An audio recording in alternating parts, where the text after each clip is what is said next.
सेनुरा सिन्होरावा महँगा भैले बाबा, चुनरी भैले अनमोल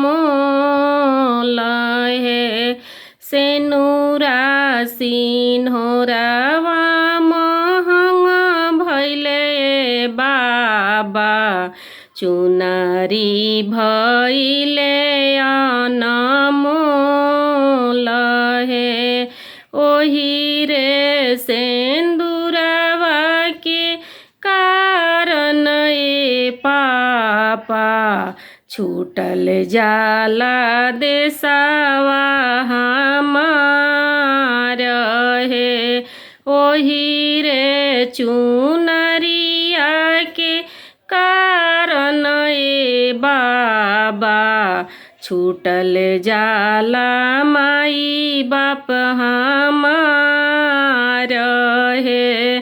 बाबा जे दिहले होयन धन सोनावा, मम्मी जे लहंगा पटोर हे।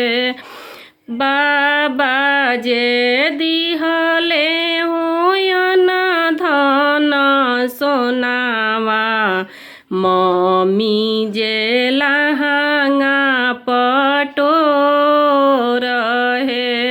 भैया जे दिहले हो चढ़ने के घोड़ावा, भाभी जे अपनी सोहाग हे। भैया जे दिहले हो चढ़ने के घोड़ावा, भाभी जे अपनी सोहाग हे।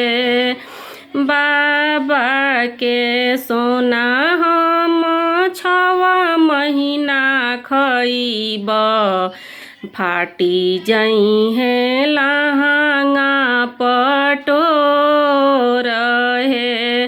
बाबा के सोना हम 6 महीना खइब, फाटी जइहे लहंगा पटोर हे।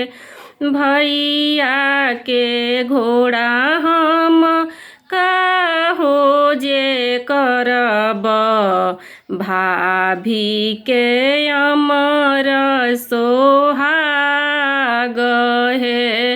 भैया के घोड़ा हम काले के करब, भाभी के अमर सोहाग हे।